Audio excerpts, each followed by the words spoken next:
Alright. Welcome back dito sa latest episode ng ito na combination natin ng Tricom, Quadcom at ito na, magsama na ang deep dive and number one podcast, Models of Manila. I'll tell you without sarcasm, if not for Mark Gamboa, wala ako sa industriyang yan na hindi pala journalism tong industriya na ginagawa natin. Podcasting po. What's the story? Bakit wala ka kung wala siya? No. Kasi siya yung nag-encourage sa akin. Sabi niya, Richard, ang dami mong dakdak. I-monetize mo na rin or monetize mo gumawa ka. Kasi nasayangan din siya. Sabi niya, nagpapa-interview ka here and there. Gawa ka ng sarili mong ano. Ba't ako hindi mo ko sinabihan noon? Hindi, may ball jack ka na eh. Ikaw, big time ka na. May ball jack ka na. I tried pero it wasn't for me. YouTube. Well, we never know. Kasi ang sinabi ko din sa kanya, nung mga many years ago, nung una namin magkakilala, ang daming mga vlogs, ang daming mga na on the side ng kabila. So, we need more voices doon sa kabilang sa side natin para mas maraming nagsasalita, mas maraming voices. May sumasagot. Tama. Wala kasing sumasagot noon eh. Nung early days ng syempre, well-funded sila. Well-oiled machine.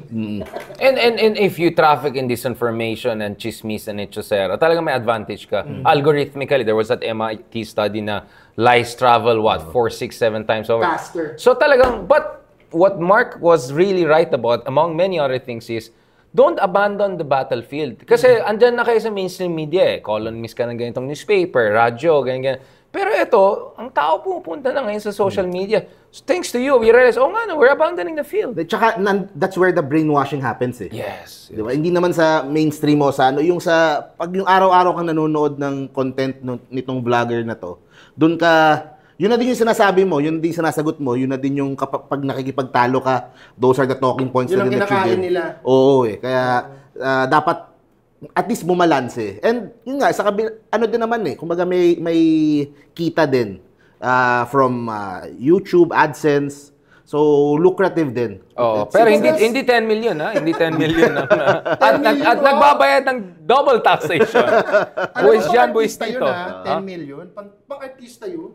Endorsement na yun? Nung parang nag-shoot ka na ng commercial noon? 10 million, ang laki nun. Grabe. So, perfect combination. Happy birthday, by the way. Happy birthday. Mamaya ulit. Happy birthday to the number one podcaster. Totoo yan. But speaking of number one podcast. Tsaka naka-scoop. Yes. Talagang kung baga, what Mocha Uson was to Digong in the opening days na na-outscoop niya lahat kay Digong, you are to Vico Soto. And I mean it with all the compliments that I can give in this universe. Love natin So how did you put the interview together? How deep does it go between you? So let's interview you about your interview. Ayun, so una gusto kong magpasalamat of course kay Mayor Vico kasi pumayag siya na magpa-interview. And ito, I said this dun sa vlog din sa simula. Sinabi ko din kay Vico noon na nung 2019, kung hindi ko nagawa yung video ko about dun sa pagkapanalo niya, baka hindi na ako nagtuloy as vlogger. Kasi yun yung unang video na sumipa, tas nagtuloy-tuloy na. Tapos nice. yung Vico serye, tapos si Isko sumikat din. So, nagtuloy-tuloy na. So, doon nag-start talaga yung pagiging political vlogger ko. So, kung hindi sumipa, kung hindi siya nanalo sa Pasig at that time, baka hindi nag-ibang career na ako. Nakailang views ka nun? Yung unang-una. Yung pinakalumaking sipa sa akin. Kasi at that time, 8 months na akong nag-YouTube. Monetize na ako, pero maliit lang yung mga views ng videos ko. Pero pinansin ka pa rin kahit small time kang vlogger? No. I just, it was a recording lang. It was a commentary lang. Okay. So, after niya manalo, ayaw siyang, parang hinaharangan siya ng mga City Hall employees. So, I reported on that. Kasi at that time, iba-iba yung topic ko araw-araw. So, nung pagka-post ko nung kay Vico, dun umabot ng 200,000 views. Oh, so, wow. sabi ko, okay to Pero konti lang followers mo nun, di ba? Yeah. Baba pa. Siguro mga 20,000, less than mga 10,000. Pero naka 200,000 views ka. Yes. Wow. Kasi, nasabayan ko yung... 2019 pa to. Ha? 2019. A few days after he won against the Eusebio sa Pasig. Galing. So, after nun, okay to gawa pa ako isa pa. Daming views ulit. Gawa pa ako isa pa. That whole summer, I made mga 50 na videos about Vico Soto. Tapos, yung una naming mag-meet, naalala pa niya nung pinuntahan ko siya sa radio station, sa Radyo Pilipinas sa Visayas. Tapos yung hanggang sa ma-inaugurate siya sa Pasig. Okay. So, tuloy-tuloy na yung views. Akala ko sasabihin mo, I made 15 million. Baka ikaw yung naka 10 million. videos pala. Galing. Sinabi ko sa kanya din na during that time, yung mga videos naman naka-up eh. Sinabi ko na noong 2019, I said, Vico Soto is the future of Philippine politics. And Right. 6 years on, hindi naman nga tayo ni-let down. Visionary. I think he more than proved you right. But can I rewind a bit?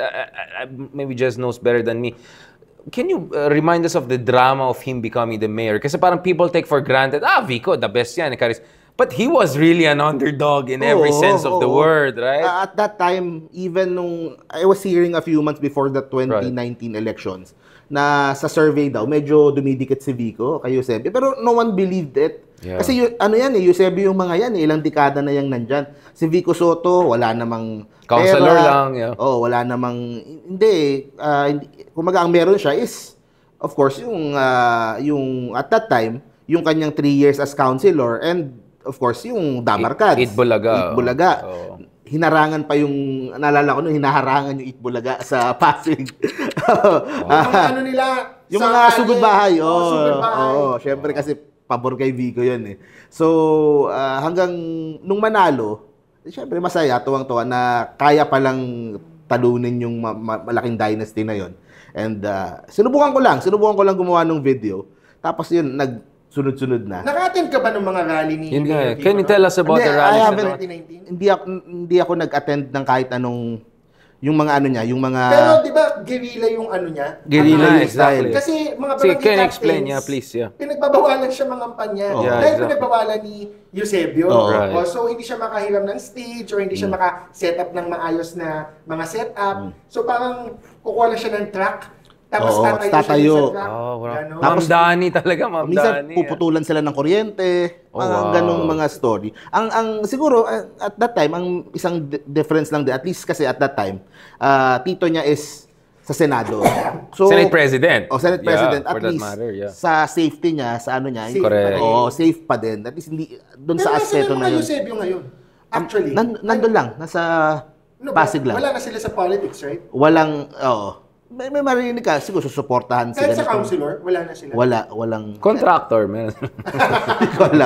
Hindi ko alam. Pero hindi ang naging issue nga din doon ang naging topic din namin doon sa vlog namin is what will happen when he goes down in 2028. Ay, pwede ba sumubok ulit ang mga Eusebio? Bakit hindi? Eusebio versus Diskaya. Pwede silang Parang, ano yan? King Kong versus Wala sila. silang tumatulit. And I think isang nagustuhan kong part dun sa interview kay Vico nung bago ko ikwento kung paano na Yes, please. tinanong ko siya itong mga changes sa procurement, sa transparency, sa bidding, Sa Pasig. of course, sa Pasig. How will you make sure na kung sino susunod na mayor, masusunod? Yeah, right. Ang sinagot niya sa akin, iniisip ko din yan araw-araw. Okay? Siyempre, importante na yung mayor Totoo. is maayos, matino. Pero yun nga, meron siyang mga nilagay na mga safeguards, mga ordinansa. Naka-FOI na. Freedom of Information. Oo. Tsaka pati may sariling yung office daw ng procurement. Tapos pinapalakas niya yung mga mga CSO na nagmo-monitor ng tsaka yung mga proseso para Digitalization. para mas mahirapan yung kunyari in the future kung magkaroon ng If ever ng corrupt na mayor, mas mahirapan siyang itanggalin yung mga nilagay niyang safeguards in place. Tsaka yung mga councilors, he should make sure pa din na yung mga good governance na councilors mananalo. Kasi, so let's say may manalong corrupt mayor, pero if you have a majority na good governance councilors, mahirapan mo. Mapapahirapan mo yung mayor.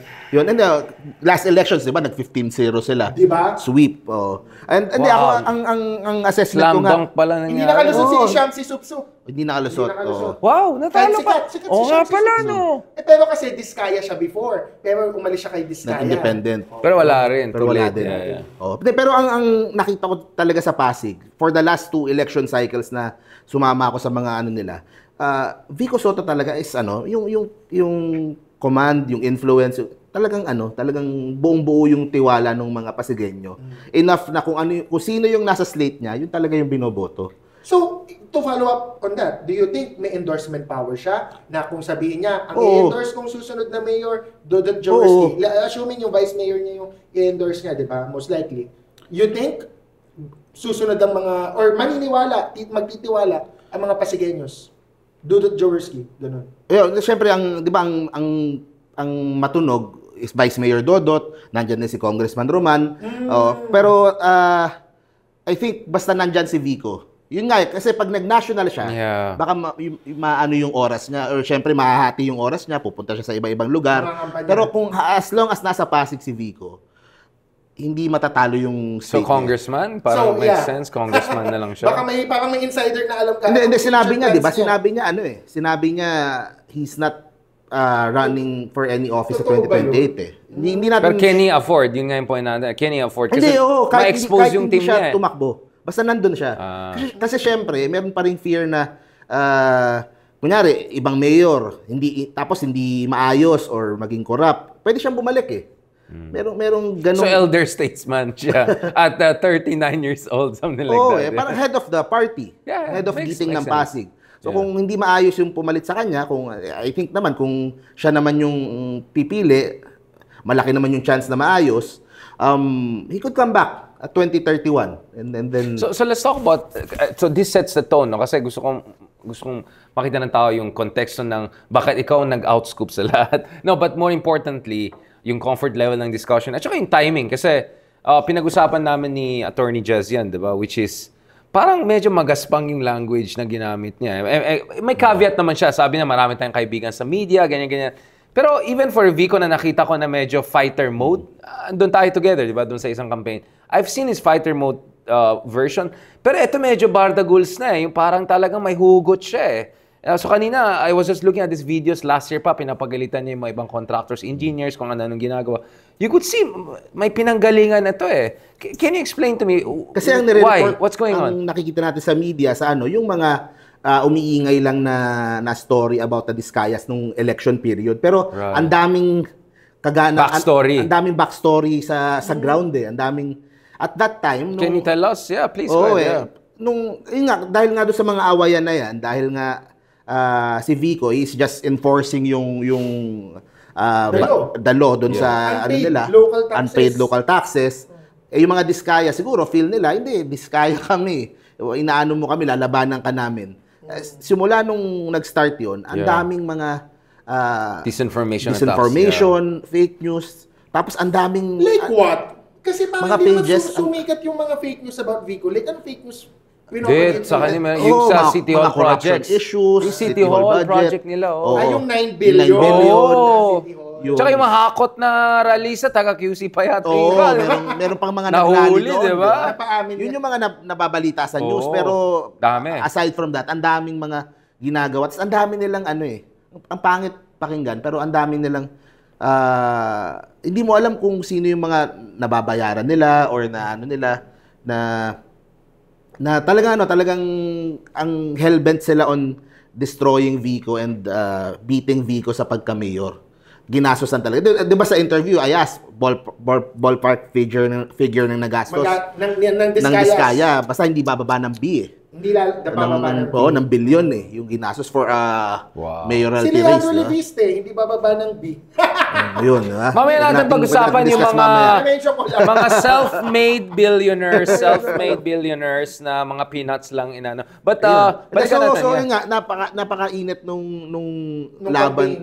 Tapos syempre, yung mga natamaan ni Vico na maaring mga kumikita dati sa dating kalakaran. Syempre, they want na mabalik yung dating SOP na nila. So, doon sila nag-side sa Diskaya. Dami tayong narinig na daming kumalat sa Pasig ng mga kung ano-ano. Buti hindi naman nakinig yung mga taga-Pasig, di ba? And resound yung kanyang victory 350,000. Yung kalaban yata 30,000, 90%. So, ang layo. So, ang nangyari nung 2 weeks ago, after mag-SONA nung Pangulo, I was looking for my next direction ng vlog eh. Kasi after the elections, pahinga akong konti. Maganda yan. Ano next direction ng vlog mo? Flood control. kasi napakainit ng issue, napaka-importante, napakahalaga. Affected tayo lahat. And ang daming ang daming tataman, ang daming... So, doon ako nag-dive talaga sa flood control issue. Wala, huwag kang magdadive sa baha. Malepto, no? Inaraw-araw ko talaga yung sa content, yung nangyayari, report, bawat probinsya, Parang bawat sa lugar. radio siya itong gano'n. Alam mo, sa radio siya. Biglang, nagbabaton, ay! Mama ba tayo? Yung gano'n, mga gano'n. Yun, May so, ganon, may ganon. ang- Hindi na wala yung pag-ano mo radyo. Sorry. Sige. Okay lang. Mga ADHD kami. Nung nagkita kami ni Mayor Vico last week. So, nakwento ko na ganyan na ito yung ginagawa ko ngayon na sabi ko sakto nga number 2, number 3 yung mga diskaya Correct. sa top na flood control Sabi niya sige kung makakatulong ako sabihan mo ko. Parang ganun yung sinabi ni Mayor Vico. Tapos doon ko naisip na since 6 years naman na ako nag-cover ng Campaigner. kay Mayor Vico, never ko pa siya na-sit down na interview. Yeah, exactly. Oo, talaga? So, hindi siya talaga nagsisit down interview Hindi siya talaga masyado. halos nagsisit Yung down. Rappler lang Bihira. nakita Ang ko. lakas mo nga Bihira. Lakas nga eh. Siya yung makauson ng good kaya governance. tinanong ko na. Tapos nung Baka before naman. ko pa naman naiisip na na mag subok ng sariling podcast din. Kasi for the longest time, parating may kasama, mas komportable ako talaga. Para may reklamo siya for the longest time. Hindi, meron follow-up. Mas madali, di ba? Pag iba komportable yung ako magsiset up. Yeah, mas komportable. Iba muna yung mas magsiset komportable pag may kasama and Sige may lang. makabatuhan ng Correct. insight. Hindi, pero yun nga, so sabi ko, magandang opportunity na episode 1. First. Vico Yes, Soto no. kaagad. Yun. So ako naman siguro pag mga special interviews lang, doon lang ako Pero sa tingin mo, nun. why did he take a liking to you? Ano lang, personal curiosity ko lang. Bakit siya comfortable sa'yo? Kasi syempre, alam mo si Mayor Vico, tao lang din yan kahit politiko na we think is a role model, etc. He's doing good so far. Pero syempre, napakita nga niya with Corina and Julius Babaw issue. Medyo may mga personal hugots din siya. Ang nakita ko sa video nyo sa interview nyo, parang he personally likes you, kaya talagang he granted the interview. Everyone likes Mark Gamboa. Ang pangit naman magbuhat ng... He's the most Can be honest amazing. kasi, Hindi, pero ang nasabi na din doon sa interview. interview is, siguro mas may value lang yung kasama niya from the start. Sa simula ng Right. kanyang pagka-mayor. So, 6 years. That's true. Kaya I value din na kaya... It's really relationship building. Pero ako Trust. to be fair to you, ang isa ko din nakikita, baka nakikita niya, wala namang vested interest behind you. And Yun, naniniwala siya sa credibility mo na there's no money behind Mark, there's no political, puppetry behind you. hindi naman Okay lang kahit hindi mo siguro nasabihin ako na nagsasabi for you. hindi naman siguro sa gano'n. Pero hindi Meron ka ng manager. Meron ka Mahirap na buhatin ang sarili mong bangko. Medyo Kaya nagbubu- Kami na nagsasabi, no? Oo. Kasi like Basta ako number sa 1 ka issue sa akin. ng Dabarkads kila Bossing Vic. Yun, correct. Diba? Ako yung nakatutok talaga doon sa topic ngayon. 6 na buwan, puro yun yung araw-araw yung Correct. topic. Si Pepsi Paloma ba na-cover mo? Yung nung nagkaso si Yes, Bossing Vic, nandun ako sa Sa Muntinlupa. Yeah. trial? Oo, Yes. Nung last week? nung nag-file Yung lang. pinaka-first. Nag-file lang Importanteng last week, ng kaso. ibang topic pero sa Oo. susunod. Hindi, mamaya. Sige. Magandang Oo. usapan. Mamaya. So, tsaka pag tinatanong ako, sa kahit anong interview, how do you identify? Is, pro Vico, pro Isko. Yun naman Yun naman talaga ang, yun naman Or ang... pro good governance. Or pro mga pogi na mayor. Mamaya na tayo sa mga Supra, Hindi, kasi usapan Supra. importante na Hindi, kasi models of Manila. Okay, I'll tell you where this is coming from. Kasi ako, nung in-interview ko si Isko noong 2019, di ba? Tapos biglang, parang may tumitira sa akin. Marami nakita ko yung isang video mo na medyo critical kaya ata sa interview kay Isko. Maybe I misunderstood it. Pero ang kagandahan sa kanya, nag-reach out pa siya sa akin. Models of Manila. Actually, kami din. Bakit may paketo sa politika? Models of Manila. Di ba parang, showbiz? Ganun. Actually, nagtaka din ako. Yun nga eh. I'm just saying doon nagsimula yung friendship natin. Pero hindi, he reached out to me. Sabi ko, di ba parang nainis yata siya sa interview kay Isko? Ako naman, syempre, as a journalist, the GMA Network yan, I had to ask him some tough questions. Not because I'm against him, it's because you have to ask the tough questions. Hindi naman ito product placement interview. Tinira mo pala si Darian. Meron siyang patama na parang sabi ko, sino to? Siyempre ako mayabang rin ako. Sino to? Models of Manila. Mocha Uson. Oo! Mocha Sabi style ko, na mocha to ng kabila. Ganun. So, medyo mayabang din ako, di ba? Dati. Siyempre, mabait na ako ngayon. So, pero in first, nag-reach out sa akin. So, na-curious ako, who's this guy? Kasi gusto ko din sabihin din. When I entered political vlogging sa 2019, importante kasi na klaro sa tao where I stood eh. Right. Kasi at that time, ang akala nila, either DDS ka or Dilaw ka, liberal ka, dalawang side lang nung at that time, nung simula nung awayan ng... Political identities. So, nung pumasok ako sa political vlogging, kaya I was holding back eh. Hindi ako pumasok kaagad kasi I don't feel na dito ako sa isa, I don't feel din na dito ako sa kabila. Correct. So, parang hinahanap ko yung identity ko as a political vlogger. Nung sabay pumasok yung dalawa, ito, kulay blue. Yun yung identity ko. So, yun ang... And more local. Mas local yung ano mo eh. Parang ang dating sa akin nun mas local yung atake mo. Hindi, kasi nga mayor sila. Pero kung nagkataong senador sila, baka ganun yung kinover ko. Pero may national profile pareho eh. Pero hindi, tsaka importante din kasi, importante din syempre sa vlog, may views. Yeah. Kasi kahit i-cover mo yung isang magaling na pero hindi interesado yung tao sa kanila, hindi ka din tatagal ng as a vlogger noon. Hindi ka din magiging sustainable. So that was the idea. Right. To find someone na I could identify with, tas maging sustainable yung trabaho para mas masuportahan ko kasi hindi ka bayaran, you're self-sustaining. Exactly. Yun ang maganda. Honest business. Si Facebook, exactly. Yun ang ang boss mo, yung viewers exactly. And then yun naman din yung sasabi ko nung last election lang, di ba? Na may mga offers din to go against Vico, to go against Isko. Marami. Did it come from the Discayas? Meron rin kayong inspirational story na gagawin. Against Isko. Wow! Top of the world! Wow! Diyan ni Mami. Mami, may kape. So sabi ko, hindi naman lahat about pera eh. So, syempre mas importante na Pero alam mo kung anong relationship niyo ni kay Darian, parang ganun din tayo. Kwento ko naman kung paano ko siya na-meet. May parallel lives pala. You were critical of me too eh. But you message me, you reach out. Kaya akala namin DDS ka. Akala mo naman dilawan na kami. So parang ganun yung dynamic eh. Sa totoo lang, magulo tayong lahat. More Lenny eh. At when I reach out to you... Anti-Duterte, 2019. More like critical lang kami sa Duterte. Critical lang kami sa Duterte. Anti-Marcos, anti-Duterte.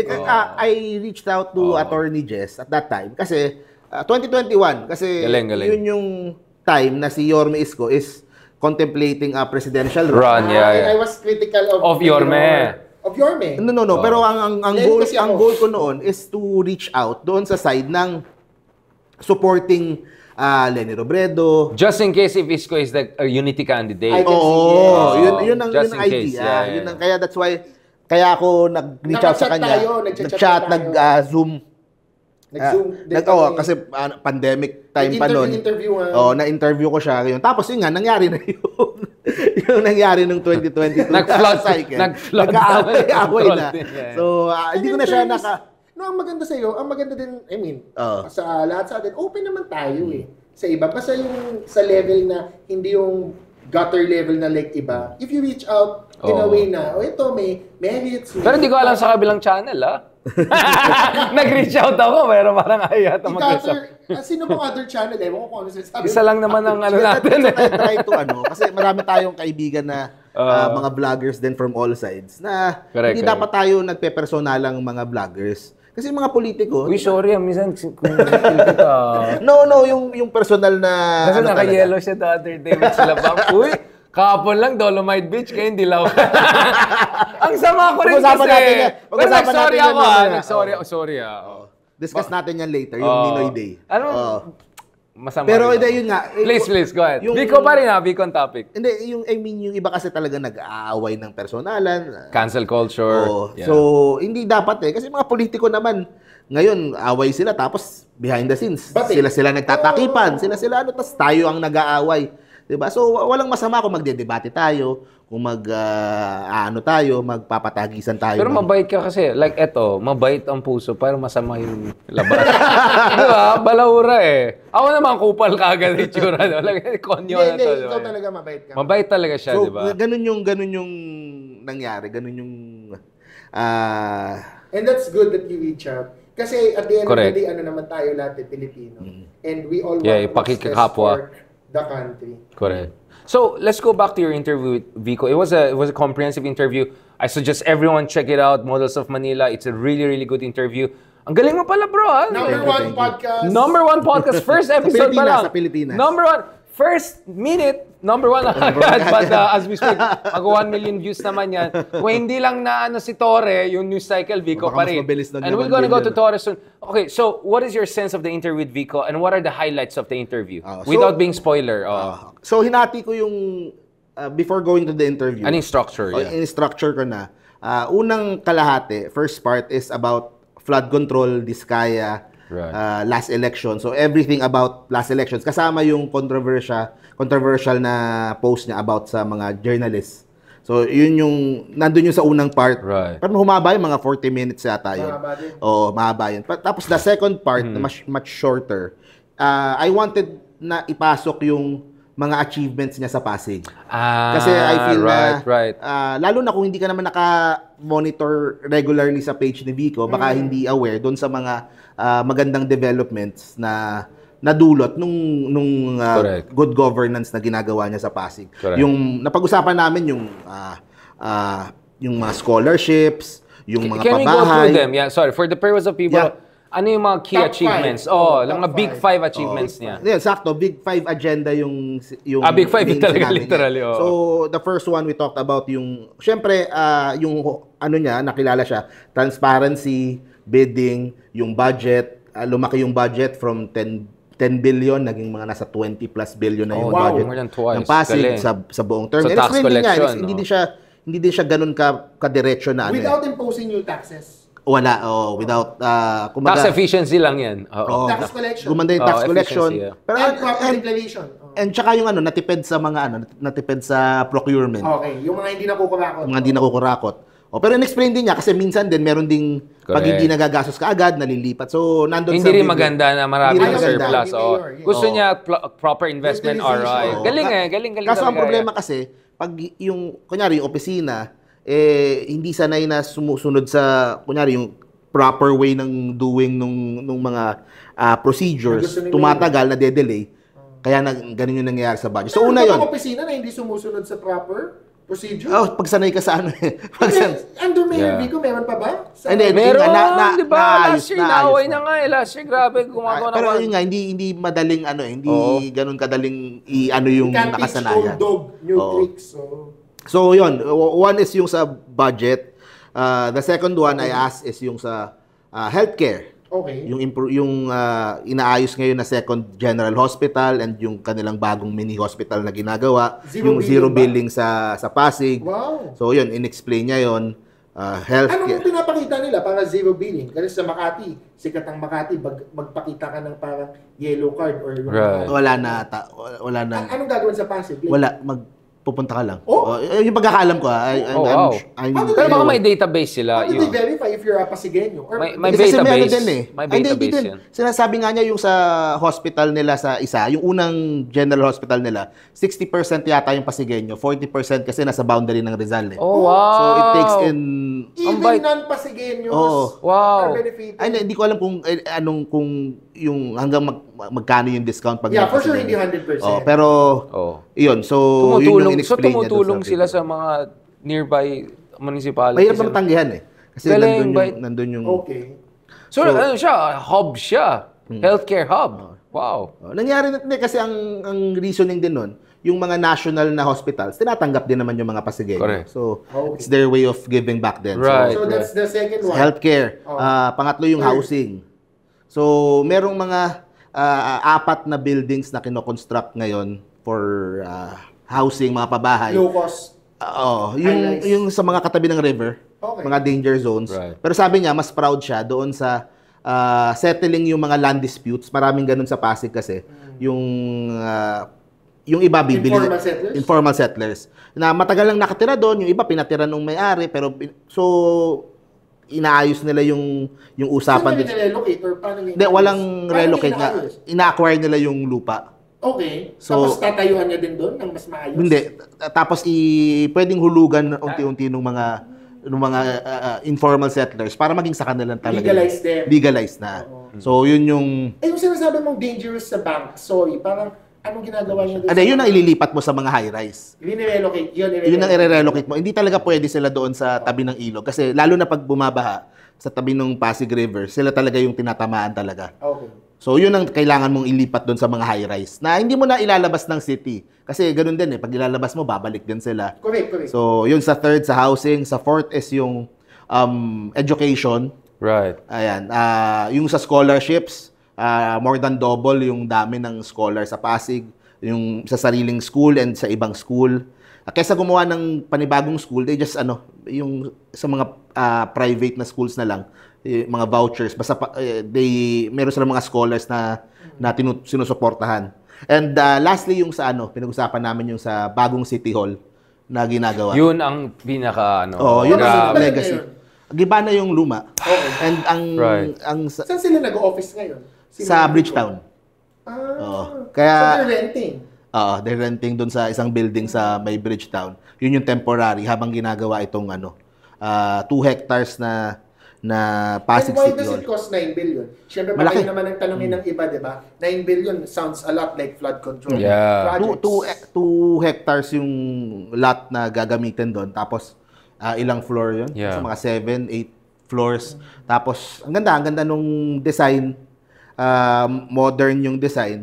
Ang idea kasi, yung buong lupa na yon, yung hanggang City Hall hanggang Palengke, parang 8 hectares yata lahat yun. Right. Ang idea is, lahat Kung magagagawing tatayuan lahat. Oh, wow. Papalitan lahat yung building. Pinauna lang yung City Hall kasi nakita nila nung ginigiba na, nga talaga. So, total revamp talaga yung entire area. Condemnable yung building. Sabi, delikado daw. Earthquake and fire hazard. It can collapse anytime. Talagang hazardous. Nung ginigiba yung building, Oh, mas wow. nakita pa nung engineer na May problema. Problema Ay, talaga. nakita kong YouTube It na could have, video. may mga May cracks. tour si Mayor Vico. So, disaster waiting to happen. Pangit na talaga. Oh, wow. So, yun, buti na din naagapan and yung pinapatay yung ganun. And ang idea is ma-revitalize yung downtown area. Na kung makita nyo sa YouTube yung video nung gagawin na bagong itsura nung City Hall. Tapos yung gitna, parang inopen nila yung gitna. Dati kasi 'di ba pag galing ka simbahan, punta ka City Hall, makita mo yung City Hall kaagad. Pero ang gagawin nila, nasa isang side yung City Hall, pag diretso, ang unang makikita yung Space Needle nila.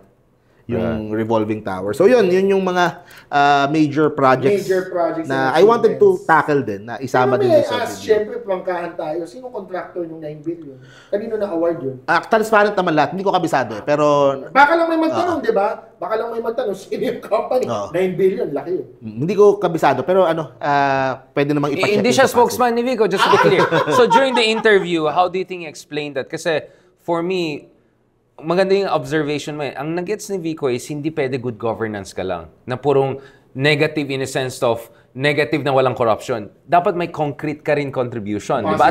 So second term pa lang niya, nag-gets niya. Kaya nga nagsimula siya dito sa But ang downside naman nun is may expose ka sa mga disinformation. Na may corruption. Kasi every time there's a big project, immediately pwede exactly. So can you explain dun sa interview mo at saka dun sa observation mo how effective he has been and can he be a kind of a role model dun sa mga ibang mabuting mayor and LGU leaders na gustong gumawa ng malaking project? The reason I'm asking that is we had the Ronald Llamas on different platforms. So sabi ko, ang problema ng Aquino admin, ang late ng mga infra projects, ang ganun. Big ticket. Ang explanation nila is, well, una-una, baka hindi rin na-communicate na mabuti. Pero the other one is, takot din sila di ba? Balik sa mga Arroyo era, mga ganun. So actually, medyo ilang. Kaya nga si Maros, di ba, when he was DOTR, and by the way, condolences for the passing of his mom, medyo ingat daw siya. So, kumbaga, it was not because, so hindi sila corrupt, but not being corrupt is not enough. You need to do something. So, Vico was kind of dealing with that dilemma in an effective way, right? Yun din ang criticism sa kanya nung ibang mga kalaban niya nung huling election. Yeah. Kasi nga, tinutukan niya yung corruption, medyo hindi ganun kadami yung mga infra projects na nasimulan nung unang terms niya. Nung unang term niya. Pero yun nga, ngayon natin makikita yung fruits ng pagtitipid and mga ngayon magtatayo. Kaya it was important dun sa interview na isama ko din yung mga yung mga achievements na yun, mga infra, mga concrete na. Pero tinitiba din siya sa social welfare, di ba? I mean, nung disguise, may mga naminig akong interviews nun, kulang daw sa ganito sa senior or sa PWD, sa sector. Naman para kumaga parati namang pwedeng hanapan ng kulang. Siyempre, hindi naman perpekto yung ano. Hindi No, kasi alam mo, senior, syempre, it's an issue na nako-compare city to city. Manila, Quezon City, Makati, etc. So, I mean, I just wanna know, if napag-usapan niyo ba, kamusta ang mga sectoral welfare, like senior, PWD, yun ang hindi ko na-discuss. Kasi yan ang uso sa amin, sa QC. Na we really look after sectoral organizations or stakeholders. Pero ano, sa Pasig, hindi ko na natanong nga, dapat yung pala nakalimutan ko. Sa Pasig, yung mga hindi nakakatanggap ng mga government pension. Na pinupunan nung kasi sa Manila, Pasig. big issue yan kay Hani Lacuña, di ba? Dinoble niya. Yung senior citizen payout. Dinoble, tapos hindi pala afford ng city yung laki nung ano. So, sa Pasig, may ganun din. Pero, yun ang hindi ko nasama sa interview pala. Pwede ka ba magkaroon ng second? sa next na. Pwede mo akong isama. Actually, I saw what he was doing there. He was setting up the next interview, basically. Kaya nagtanong ako, may part 2 eh. Now, I want to go back again. Again, bakit magaspang? Kasi ang dami nagalit from my sector, the journalist sector. Although ako naman, I'm a public intellectual. So I'm transcendental figure. Very European, very Parisian, right? Wow! Saint-Germain. Eyebrow. Okay. No, going back to this. Obviously, everyone knows his intention was right. Obviously, I think everyone knows anong tinutukoy niya, just to be honest about it. But kasi the way he said it is parang he was casting aspersions on, or at the very least, giving an opening ammunition dun sa mga masasamang tao, Team Kadiliman, na parating sinasabi, bayaran tong media, journalists are... Totoo naman talaga may mga bayaran, may mga rotten apples. Pero bakit hindi na lang sinabi niya, hindi katulad ng mga rotten apples. The way he said it, parang iba yung dating. Kaya nga yung response ng ibang journalist na, who actually love Vico and everything was, wait show lang. Evidence. Yung iba naman mukhang natamaan. Wala na akong comment doon. Tanungin nyo lang yung kabilang channel. Marami siyang hugot dyan sa mga... But this is where I'm coming from, bro. Kaya ako may pagka-caveat ako. And we had a very long conversation on that. Diba? Tinanong ko din siya din doon talaga eh. Parang hindi ka ba na may magagalit? Kasi maraming nagalit talaga ng mga taga-media. Kasi iba siguro. Na mabuting tao itong mga to. Hindi itong mga kurakot or something. Good intentions din. Good and bad. Hindi, wag na yung mga bad. Yung mga good intentions. Yung mga bad, talaga natamaan sila. Tama lang yon. I'm happy na natamaan yung iba. Ba't ka tatamaan kung... Thank you. Ba't ka tatamaan kung wala ka namang ginagawang gano'n? At alam naman nila yung ginagawa ng mga kasamahan. Hindi, ako, alam mo bakit? Kaya nga nirelease ko yung video ni Digong eh. Nung inaaway-away niya. You criticize me, I'll criticize you. Alam mo, kumbaga PTSD ang media doon sa 6 years ni Digong. Do you get what I'm saying? Ako, may PTSD din kami in our own different roles. Basically, sabi nga ni Cayetano, di ba? Advocates tayo.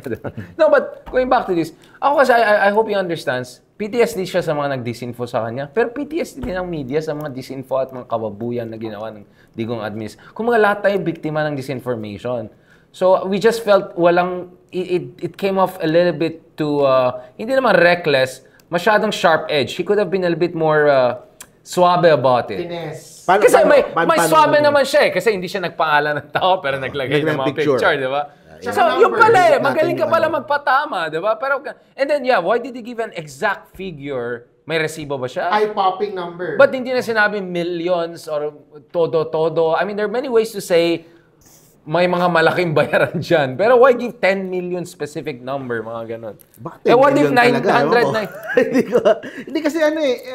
Hindi ka pala magaling mag-interview. Second part 2 na natin yan. Tawain mo na si Juan. I'm just kidding. No, I just want to understand. Press on that masyado. Baka kaya ako yung... Pero sinabi feeling ko nga. Kaya ayaw na ayaw sa amin ng mga politiko eh. Hindi, pero from the start... Kami pang kailangan magbayad yata pag kami. Kasi ayaw nila sa amin. Unang sinabi niya. Everything I have to say about the issue, he said it na. Sinabi ko na doon sa post. So, yun na eh. Ibig sabihin... Ayaw na niyang balikan. Hindi ko na i-press pa. So ikaw, anong take mo?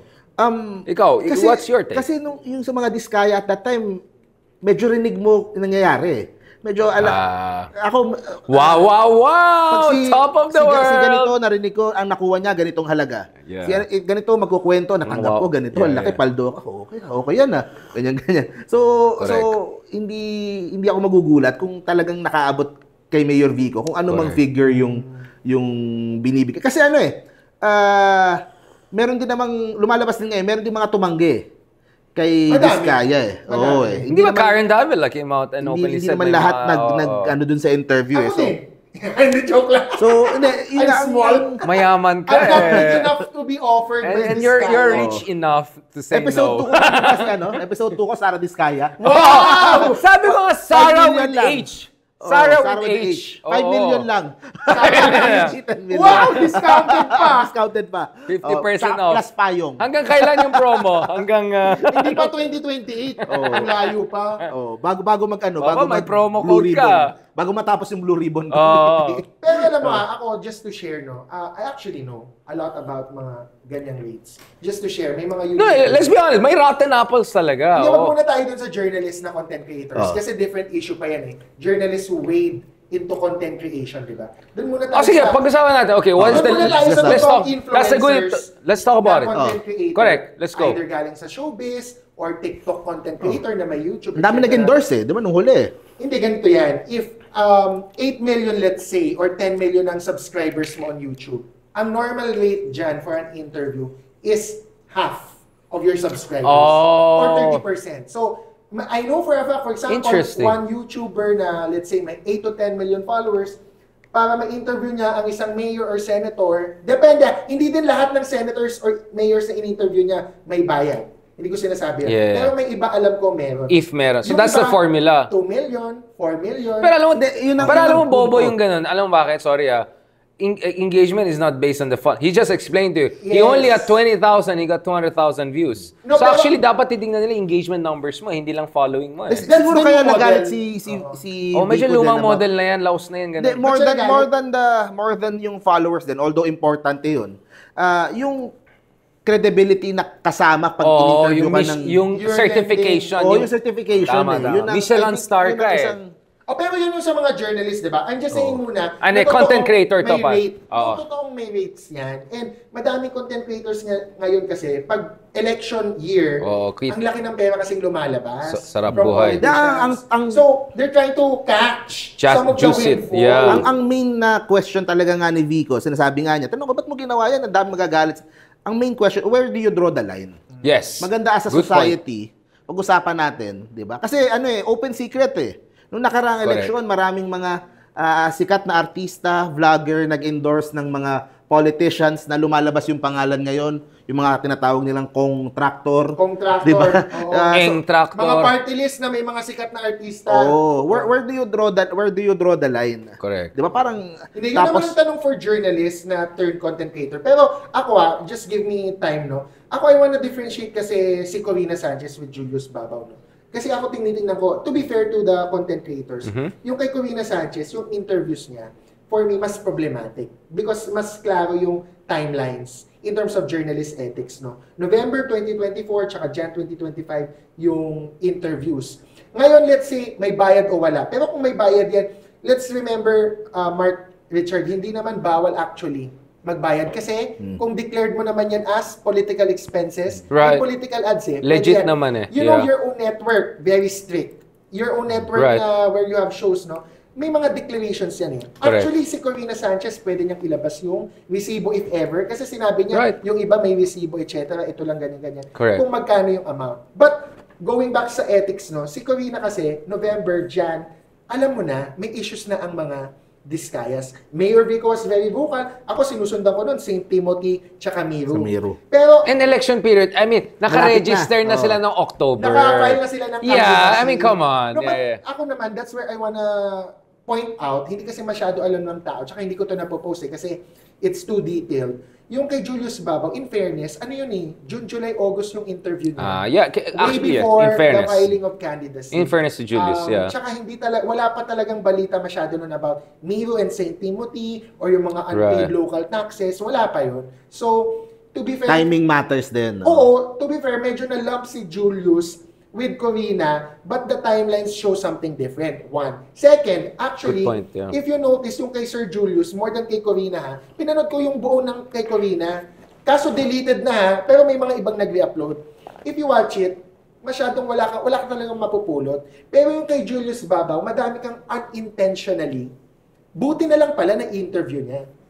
Kasi, paano natin malalaman yung mga yung mga memes na lumalabas ngayon, it's because of Julius Babao's interview. So, meron siyang silver lining na at least na interview niya pala. Kasi, kahit sabihin natin, unethical yun yung accusation ng iba. Paano natin na ko-condemn ngayon ng mga Discayas for what they're saying and yung kanilang wealth na ini-investigate ng Customs and ng BIR? Hindi yun mangyayari, I think, if wala yung Julius Babao interview. So, to be fair lang kay Julius Babao. Actually, And mag-thank you na nga tayo, nagtanong si Julius di ba? Saan galing tong grasya na to?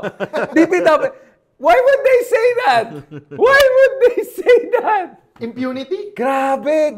I mean, aren't you shocked with pero yung asawa medyo tumingin yung medyo may split second, ingat ka. Pero si mother, sinasabi di ba tayo, proud and loud and proud. At saka yung isang magandang sabi doon, loud and proud. Interview, na we should be thankful, silver lining, is pinahiram yung license. Inamin. Di ba kasi yun yung issue din ngayon ni... Hindi, kaya nga gusto ko yung ginawa ni Julius Babao. Investigative. Forever na yun. Exactly. Investigative journalism Unintentionally, nasplok yung mga ganong practices na di mo naman dapat pinapahiram ang lisensya from PCAB or yung isang contractor. Pero, grabe. Binayaran lang ng royalties. Exactly. We would have never known that. Thanks to Julius. Kay Corina Sanchez, unfortunately, wala akong masyadong mahita. Wala akong ma-extract na publicly useful. Hindi ka inspired?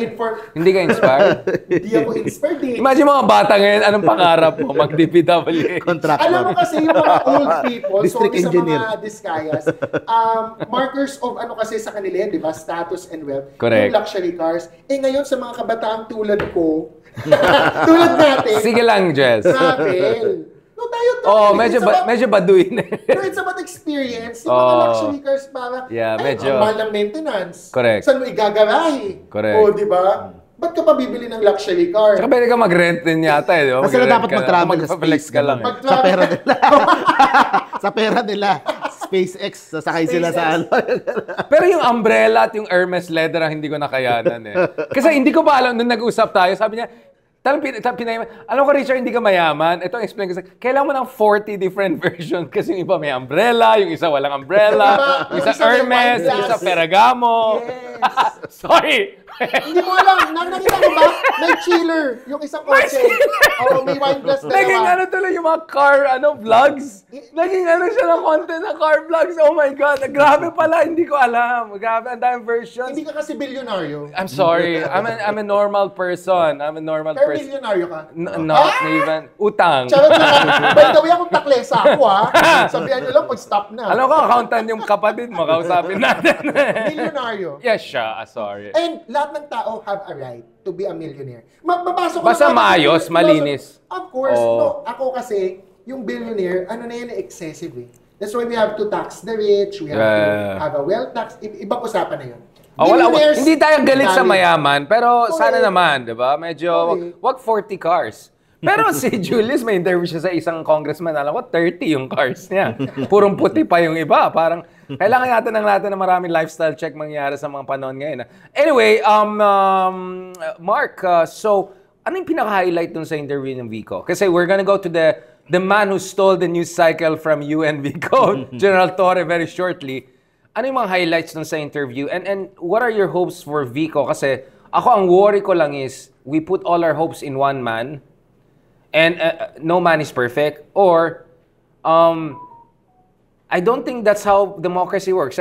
Like, in what sense can Vico be, kumbaga, isang inspirasyon, for really a generation of great leaders, change makers, kumbaga, diba? Yeah, inspirational na tayo. Kagabi, pinag-usapan ko din, kasi may mga tumitira na din kay Mayor Vico, coming from the DDS side. Sabi nila. May asukal dyan. Kumbaga, ano sinasabi ng DDS? Sinasabi nila na parang, yan, yung kay Vico, kaya maingay ngayon. For 2028, may ganito silang plano, may mga ganong. Thanks, bro. So, sa akin, ang isang criticism layo pa ng 2028 para mag-ingay siya ngayon. Saka hindi siya, never naman siyang naalis sa limelight. Ilang months siya short? 6 months? Almost 1 year, yeah. Ang criticism kay Mayor Vico naman, hindi siya nakikialam sa mga national issues Yun naman ang, di ba, kahit ng mga previous elections. Or hindi siya nakipag-solidarity daw sa mga pink nung time na banggaan talaga. Oo, yun naman ang nagiging criticism kay Mayor Vico, di ba? Just to be clear, Bakit siya, sinasabi ng mga DDS, bakit katahimik sa abuses ng Marcos admin? Diba, yung mga abuses din naman ng Duterte admin, wala din naman tayo masyadong narinig kay Mayor Vico. Pero ang sinasabi ko, siguro, we all have our role to play. Ang role ni Mayor Vico is to be a sort of role model for what an ideal LGU mayor looks like or acts or kung paano Kasi, kumbaga, he speaks through his actions. Magandang example for lahat ng papasok sa public service, lahat ng pangarap maging mayor, konsehal, o kung anumang posisyon yung gusto nilang takbuhin, na pwede palang gawin mo yung tamang bagay and mananalo ka pa rin.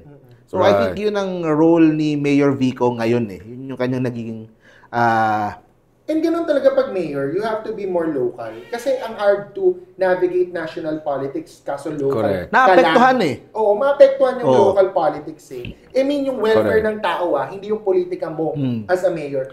Just to justify as well, di ba? Si Mayor Lenny, nung mas naging mayor na siya, she's steering away from national issues. National issues. Kasi talagang ang role niya, ang kanyang constituency, kanino siya may utang na loob, kanino siya may obligation. It's to the people of Naga. And ang isang ano nga dyan is hindi ka naman inelect ng mga tagalungsod mo para makialam lang sa mga issue sa national. So may ganung aspect. Kami nga, hindi naman kami elected, pero may pakay kami sa buong mundo. Oo.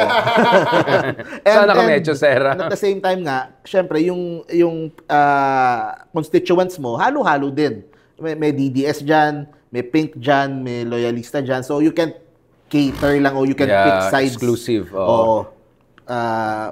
Pero yun ang isang side doon sa argument doon. Syempre, for example, yung ginagawa naman ni Mayor Magalong ngayon, He's mayor of Baguio pero nag-iingay din. So that's what I'm saying, exactly. Like, mayor namin sa Baguio pero all over the place siya. Literally, so yun ang debate or argument na nangyayari kung saan ba tama as mayor. Pero may criticism din kay Magalong. Tahimik din siya nung Duterte time. Oo, yun. Tahimik din siya sa mga Duterte legacy ngayon. So, and kamusta yung 12,000 flood control projects ni Digong? Pag-usapan. Buti pa si Lacson, 10-year period yung pinag-usapan niya. Pork barrel, forever. Yeah, exactly. Forever. Yeah, exactly. 15 years. Pinoy, pag-usapan din natin. No problem. Ayoko yung selective eh. No offense Kaya we're friends, family friends. Just, I'll text Mayor, please, para hindi, medyo pangit ang dating to be honest. Parang, Selective ang dating. So, tuloy, bati Richard Gomez, inano ka na tuloy. Nung tinanong ko si Mayor Vico, sa dulong part na to ng interview, 2028, anong plano? Right. Maiksing sagot na umiwas eh. Kaya sinabi, hindi ko na pinrest on. Next week nga, wala pa din akong plano. Ang galing niya. Alam mo, sino? Si Vico. Showbiz talaga yun. 2028 pa lang, wala siyang plano. Okay, let's just be honest. Sorry, I cut you there. But I want you to have the last say on that. Then we'll go to my man, General Torre. No. I mean, let's be honest. Kaya nga gusto ko yung ginawa ni Vico, in spite of my appreciation, because he's doing this for everyone else who don't have his unique, I would say, singular combination of charisma, capability, background, right? Like, family. There are not many people who have all of the above at once. May talino, may charisma, may backup. I don't think it's very replicable what he can do. But nevertheless, he can still do something for the others na hindi kuwang 100% yung mga assets niya. Yun. So, ako, kung tatanungin nyo ako sa 2028, right, tingin ko, hindi, yung iba gusto siya tumakbo as senator. Tingin ko hindi. Yeah, ayoko rin. Hindi siya Tsaka maging Soto, dalawa silang... Ayaw niya rin, ang pangit tignan, dalawang Soto. May ganung optics pa. Nandun na yung tito niya, tapos dalawa silang nandun. Correct. So, I'm not sure na yun yung best. DLG secretary, something like that, so, maybe? Pwede siguro. Kahit, yun naman, kahit sinong presidente ang maupo sa 2028. Gusto siya. Kahit sinong manalo dyan. Will accept. Oo Yun lang. Malaking... Magpapapoint ba siya? That's the... Yeah, will he work with the Sara Duterte administration? Yun ang malaking tanong. Ako kasi, syempre, ipilit ko na, di ba? Ang problema ko naman kay Mayor Vico, despite all that idealism, go ahead, bro. Wala akong itatakbo na position sa 2028. It's good one hand, but it's also bad from a good governance model. Kasi I think he's in a position sana to still be relevant.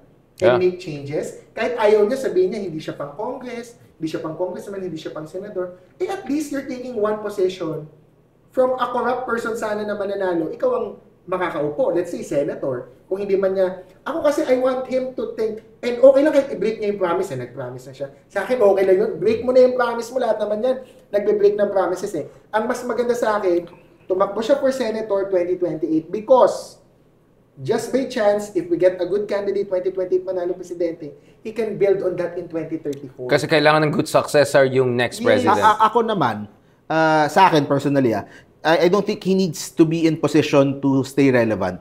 Kasi like sa Pasig, paano ba magandang term? Ang pangat nung sabihin na hawak niya yung Pasig. Pero, kumbaga, yung influence nila sa Pasig will stay Pero kahit may relevance, pwesto siya o hindi. You sitting there instead of another person na mas... Pero dangerous, that's a dangerous argument. Slippery slope yan. I saw many people jump working for Digong, working for Trump, whatever. Kasi kung wala ako dun, someone worse will be there. I'm just saying, But that's an appointed official. Yeah, but what I'm saying is that medyo, but you can, you can say, instead of a Robin Hood there, maybe you want, I mean, I get it. But I think this is the perfect segue for our next topic, which is General Torre. Because the debate right now is, what should be his next step? And for the sake of transparency, I just messaged him yesterday and I talked to people in the inner sanctum of whatever is the regime right now, right? Maraming na-stress, maraming nalungkot, maraming parang, bakit ganun? Ang dami ding parang chismis. ang perfunctory, di ba? Tapos, wala ceremonial. Medyo nabastusan yung iba, di ba? These are people in the inner sanctum pa. Parang, bakit ganun? Tapos, parang may press con na parang wala naman sinabi, wala namang daw admin ng... So, ano ba talaga, di ba? And kanina walang nilabag na batas. Yeah, exactly. So bakit mo tinanggal? Exactly. So kanina na-skip din niya yung turnover ceremony, which is quite awkward to be honest. My argument is, now Jez, I'm gonna use the mantle of your argument. He should stay in the government. I know many people are saying, parang tinapon ka lang for your dignity. Ako, simple lang argument ko. Ang dami niyang kalaban, ang dami inggit sa kanya. Maybe that also explains what happened to him, what happened to him. I think he should stay, but more important, he should stay in a position where he can use and deploy his courage and charisma for good. And that's why, katulad nung mga iba, I think if he's indeed offer proper mandate for, let's say, anti-corruption czar, flood control czar, I think he should take it. But he should make sure directly mag-report na siya kay Presidente. Wala nang mga epal na iba, walang intermediaries para wala nang problema. Secretary level. Pero kailangan nila ayusin yan. I mean, they have to make sure it's a secretary level position para directly report to BBM. But having said that, dahil nasunog na siya over this, I think he should be careful and he should think about not only the country but also how we can continue to serve the country, including running in 2028. Anyway, I'm just saying, ganun ang... So, kanina lang, I was just pushing back, but I'm using the same logic. Ayaw naman, Torre for 2028. Hindi, pero ako naman, kasi if he's not... But if he's out of government, ang dami niyang kalaban niya, ayarin din siya. So I think for his own safety, better stay, but negotiate a right position. And look, cabinet position. Wala ka namang senatorial candidate for 2028 na sa admin. Mindanawan. Aside sa admin. No, I mean, yung mga gusto natin... PDP laban, ang dami lang Mindanawan. Yung mga gusto natin na senatorial candidates, the good ones.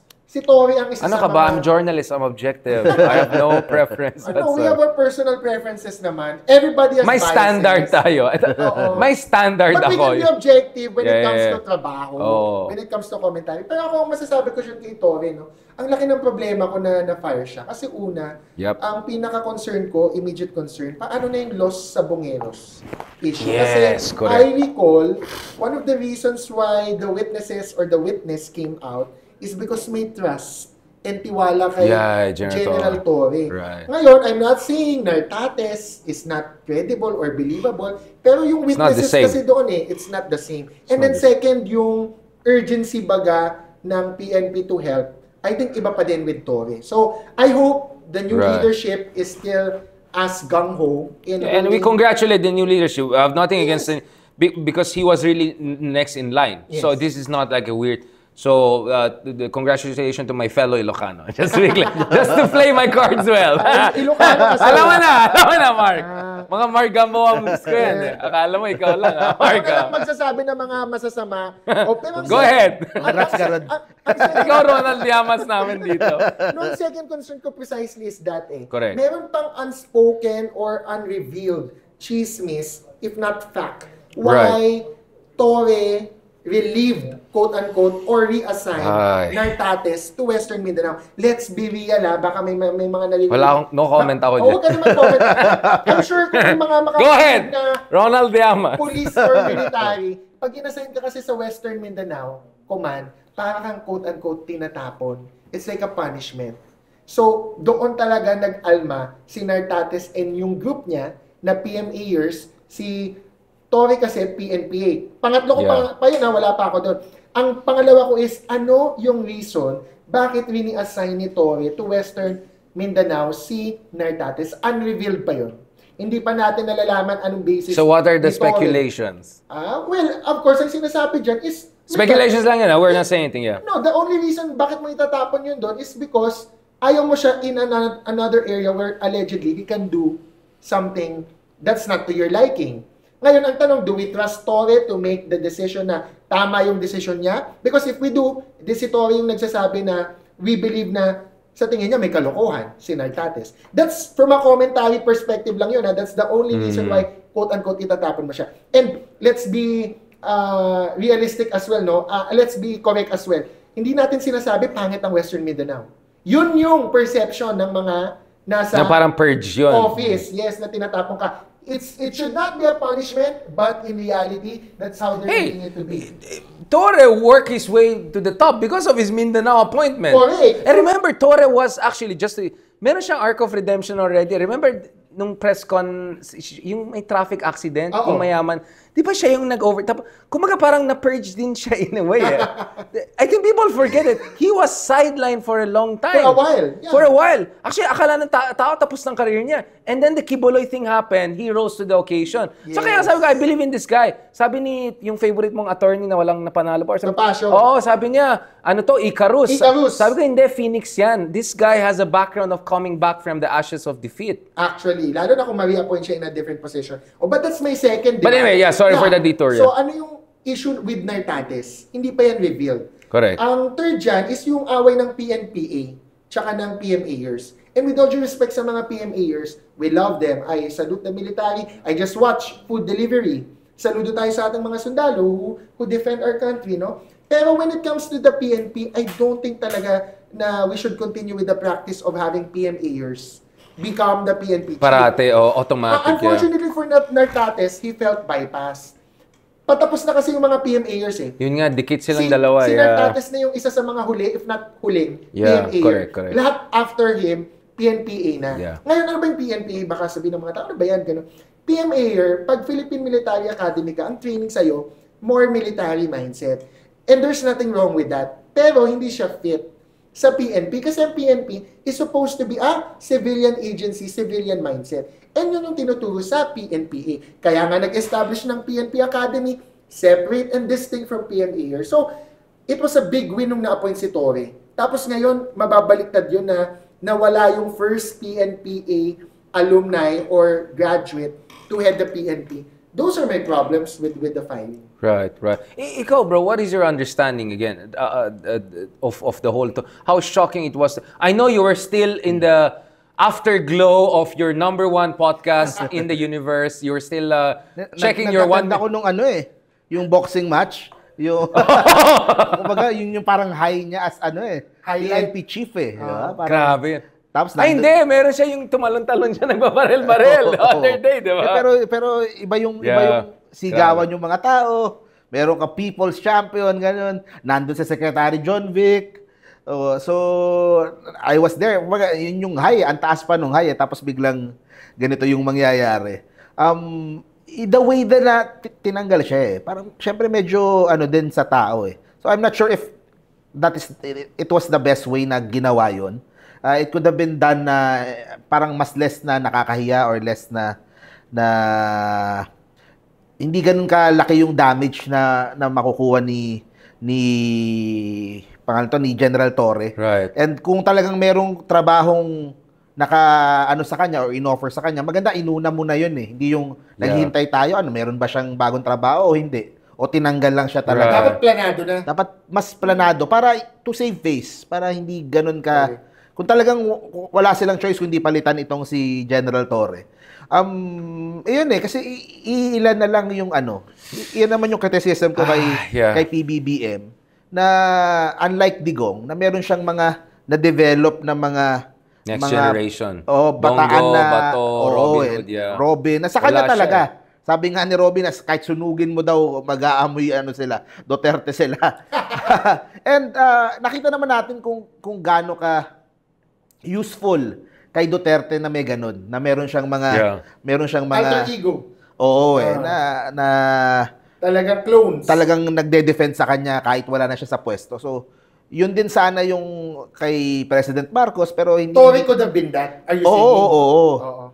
Dapat nga nung midterms pa lang, meron na siyang mga ganun Wala Ako number one promoter ng idea. And to be honest about it. Pero kita... Walang bayad yan, This house puso yan, Yeah. Kita naman yung kahalagaan. And of course, syempre, nung kay panahon ni Pinoy, di ba? May yung mga is talagang, parang si Sec Llamas, di ba? He still defends yung mga Pinoy legacy and So kay BBM sana, si Torre sana yung isa sa mga high profile or high level na tao na gagawa nun for him. Na damage, na tamaan. So, aside from that, dagdag ko, ang nakakalungkot doon, parang somebody who risked his life, I think may risk sa life niya. Definitely. Kibuloy and Duterte. That's what I'm saying, bro. And the ICC warrant sinakyan niya yung Tiger, bro. He cannot talagang go down. Siya yung, battering ram. Right. If you are the battering ram, and then ngayon, parang you're dropped like a hot potato. Yeah. Parang ganun yung nangyari, di ba? He could have been given a more graceful exit. Siguro yun ang mas... And ang dating, parang everybody's indispensable. Sa politika kasi, of course, pwede ka naman maalis anytime. Pero sometimes, sabi mo nga, you need to cultivate yung tao mo. Kapag siya na-prove niya na nagawa niya yung mga kailangan mong ipagawa sa kanya. Kasi sino ba nagpagawa nung mga yon? I'm sure it was the administration na nagpagawa nun, di ba? And sabi nga ni Amy Marcos, may quote-unquote, Oplan Pursuit. Yun yung tawag nung in-implement yung ICC arrest. Oplan Pursuit. He followed your orders. He was willing to do it for you, but you're dropping him like a hot potato unceremoniously. So you're saying, everybody's dispensable. Nobody's indispensable. Paano yun in the next ito pa nga yung pinakasikat niyang... By far. Kaya actually, I like yung sinabi ni Ka-Percy, na parang, ang dami skandalo sa DPWH, Floodcon, ang tinanggal pa yung pinakamatino nyo.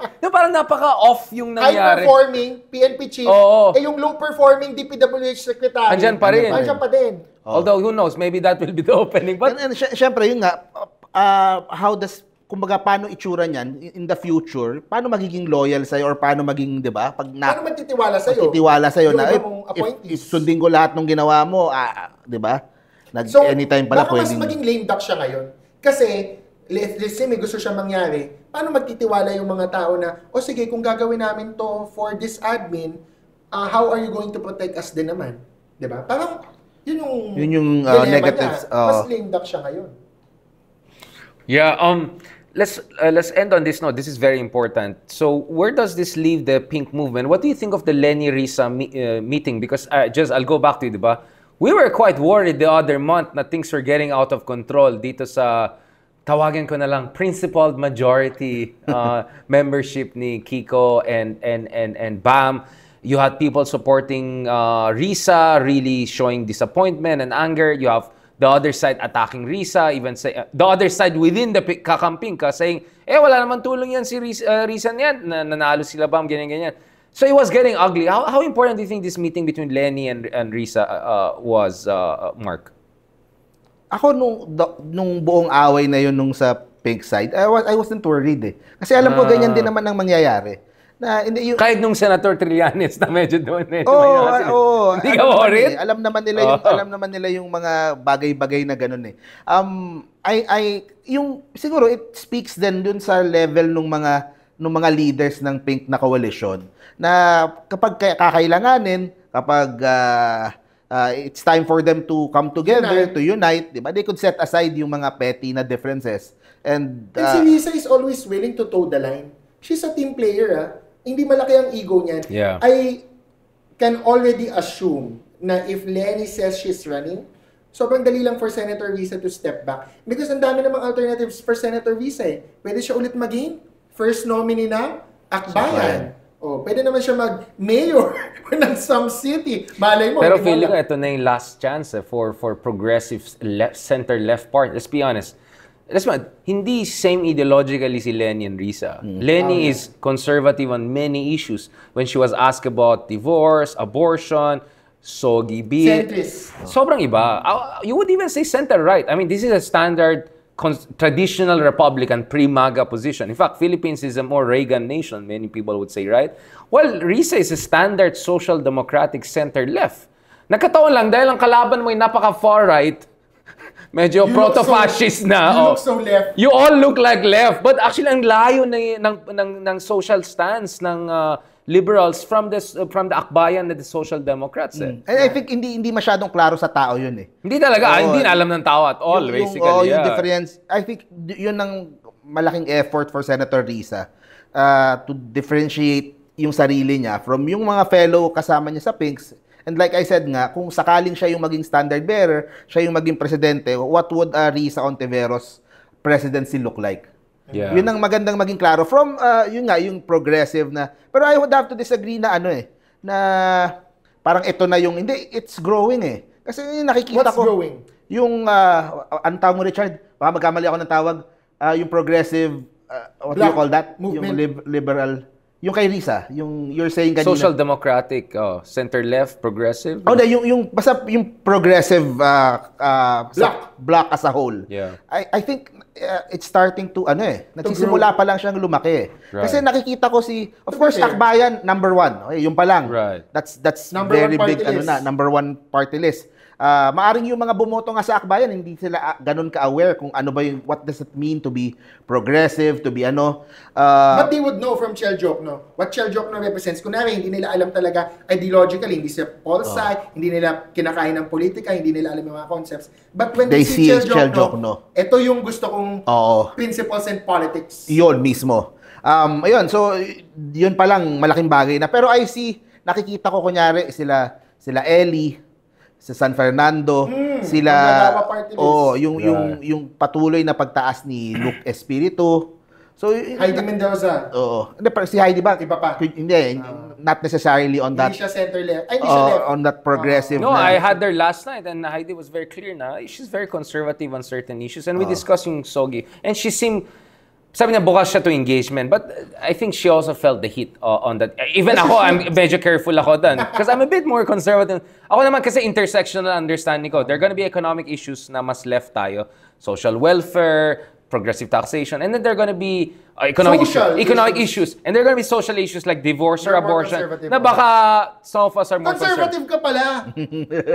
And also on foreign policy, I'm very critical of China and Russia. Usually mga leftists ay medyo friendly sa Russia. Anti-US. But, so basically, apologize for China and Russia, right? Ako hindi, pro-Ukraine ako eh. Very strongly pro-Ukraine ako eh. Yun, I feel na simula pa lang ng rise nung progressive movement sa Pilipinas, mas na-appreciate pa lang ng tao. Right. Maaring ibang way nga kasi nakikita nila si Chel Jokno, pero nagugustuhan nila, I like that. Nakikita nila yung Ellie San Fernando, na ay gusto ko yan na ano ba yung pinaglalaban niya na yan. Nung una minimum wage, nung una nga hindi klaro ano ba tong si Ellie, DDS ba to, kakamping ba to? Akala ng mga iba DDS. Akala ng iba, 'di ba? Pero habang tumatagal, hindi labor pala tong si Ellie. Wala siyang labels. Ano lang siya, labor, yun ang parang si Luke Espiritu. Yun ang kanilang pinaka nag-identify sila na where they stand politically. The progressive movement is going. Yun. And it's stepping out doon sa, kasi nasanay na for the longest time is puro rally, di ba? Puro picket. Ganun ang Pero hindi na yan ang tactics eh. Hindi na. Diba? Nagka-tulfonization na ng Social media. Online. Nakita na, yung si Tulfo nga kaya ganyan kalakas si Tulfo kasi siya yung nilalapitan ng mga manggagawa. Kung tutuusin, ang sinasabi ko nga kila Ellie, sa mga ibang sa progressive, dapat kayo yun. Dapat pag may reklamo yung manggagawa, sumbong dapat sa mga progressive na movements. Pero nangyayari, kay Tulfo sila pumupunta. And I think that's the umahabol yung opening progressive na movement. for Risa to be the standard bearer 2028. But, again, ang politics lang talaga dun is if Lenny is not running, she needs to inform and she needs to anoint Risa.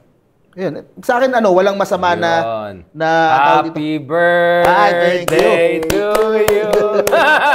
Happy birthday to you. Thank you. Happy birthday, happy birthday, happy birthday to you. Anong wish ng ating #1 political podcaster? Wow! Teka lang. Blow muna ako. Wish. Wish. Oy, Ayan. parang secret yata. Secret yung wish ko, pero it has something to do sa 2028. Yun na! Alam na! Alam na! Alam ko na! Parang nung previous birthday na, tumakbo siyang senador. Parang alam ko na saan papunta ito. Thank you so much, brother, Thank for you. Maraming being salamat. who you are. Maraming salamat. Mahal na mahal ka namin. Thank you so much for joining us also, Jez, on this fantastic time. And of course, ito mga the best natin, mga kaibigan yan. Booyaka siya. Mark, back na tayo. Let's end this episode. So, Mark, anong wish mo for the progressive movement? Ano bang ano ang advice mo? Kasi you always love na love ka ng mga followers namin.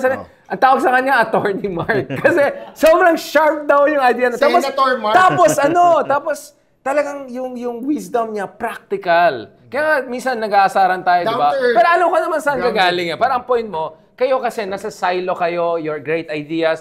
Kung kausapin mo yung tao dyan, ang pinapakinggan nila, my only disagreement lang siguro with you, Mark, always was, I agree with you that we have to meet people where they are, but we have to push them to somewhere better in terms of yung antas ng political literacy. No? Ang ayoko is pandering, right? Alam ko, natatalo tayo sa numbers, pagdating sa pandering, disinformation, but I never cared. Parang ang point ko is, if you're on the right side, eventually things will turn in our favor. And salamat sa lahat ng mga followers and salamat sa iyo. But again, thank you to your wisdom, brother. Anong advice mo sa lahat ng mga pink progressives and also mga nagvo-vlog for good governance? Siguro maganda yung sinabi mo. Kasi after nung interview kay Vico, so iikot ko doon, naiisip ko din na may mga pagkakataon na sometimes na parang ito yung nakasanayan natin, ganito kurakot yung system. Merong times na parang tinatanggap mo na lang yung sistema na wala na tayong magagawa. Ano na natin, ganyan talaga yan, ano talaga yan So, doon pumapasok yung mga tulad nila Mayor Vico Soto na to show us na hindi mo kailangan tanggapin yung status quo. And siguro yun yung maganda. That's why I look up to Vico din. Kasi kahit ako, maraming pagkakataon na parang I give up din. Hindi, wala na. Yan na talaga yan. Parte na yung corruption sa atin. So, sa akin, wag tayong mawalan ng pag-asa. This is a long game. Hindi madali na alisin yung decades-long na sistema ng corruption sa bansa. Pero, unti-unti, makukuha din natin yung tamang balance, tamang formula to improve yung bansa natin. Ang gusto ko lang naman, syempre, sa little time na meron tayo dito sa mundo is ma-improve natin. Nag-emotional. Ma-improve natin yung bansa from where we started, from where Senador talaga, Senador 2028. BBM. Gamboa! Mark G. Billionaire. Attorney Jez, ano yung mga parting words natin to our amazing people, beautiful people, wonderful followers? There's a lot of reason to hope. Yep. Ang daming reason to hope. You have Mayor Vico Soto, you have Mayor Leni Robredo, you have Mayor Joy Belmonte. Ako, personally, I don't support, but some people, they find hope in Mayor Benji Magalong. That's great. Senator Risa. Ay, supporter ako ni Magalong, despite some of the critics shades ko. Yeah, you're just critical. Just to be clear, yeah. Senator Risa, Chel Jokno, Laila De Lima, etc. Leandro Leviste, despite all the faults, then you can criticize him, but he's showing na you can entrap mga nagbabribe. So, there's a lot of reason to hope. Ang hope ko na lang talaga among all of those hopeful people is that they really consolidate. Kasi ang problema sa mga good, quote-unquote, people is pag silang nag-away-away, mas madali for the bad people to consolidate. Kasi mga bad people, wala naman yung paki. Ano yan? O sige, mag-consolidate tayo basta manalo kasi tayo naman yan Gagawa tayo ng masama. Pero minsan, yung good people, they can get lost in the small and petty factional issues na, hindi ka naman sa akin, hindi ka dyan, iba pa din tayo on this issue. Like sabi mo, social issue economic issue. Let's galvanize on one issue, which is good governance, clean government para hindi tayo mabaha, makakain tayo ng maayos, makatravel tayo ng maayos, lahat may pera, hindi lang konting tao. So, there's a lot of reason to hope. You, me, we're all just trying to push the people na we're looking towards, we're looking up to, na sana mag-consolidate sila. And let's create this grand coalition of goodness. Falsis 2028. Yun! Pwede na. Yun. Or campaign Alam manager. Alam Campaign na. manager natin. Campaign strategies. Oo, ito na. Bumubuo na tayo. All the money without the blame. Yun, Campaign strategies. Dami naghahanap buhay sa show na ito. I think we can close it on that note before we say self-compromising things. Baka Sarah, this guy tayo biglang. DPW. This episode was brought to you by DPW. Sino bang sponsor mo? Wala eh. Wow. Sariling Mama sikap. mo. Hindi rin sponsor ko, Ako mama rin ko. sponsor. Ako yung sponsor nila. On that very, I would say, practical note, thank you very much to our fantastic guests, Mark Gamboa, Thank you. number Salamat, one political salamat podcaster at number one public interest lawyer ng buong Pilipinas, Jess Valsis. Thank you so much for that fantastic episode. And of course, kay Boss RJ Dan, buya ka siya. Para sa bayan. And General Torre, kunin mo na yan.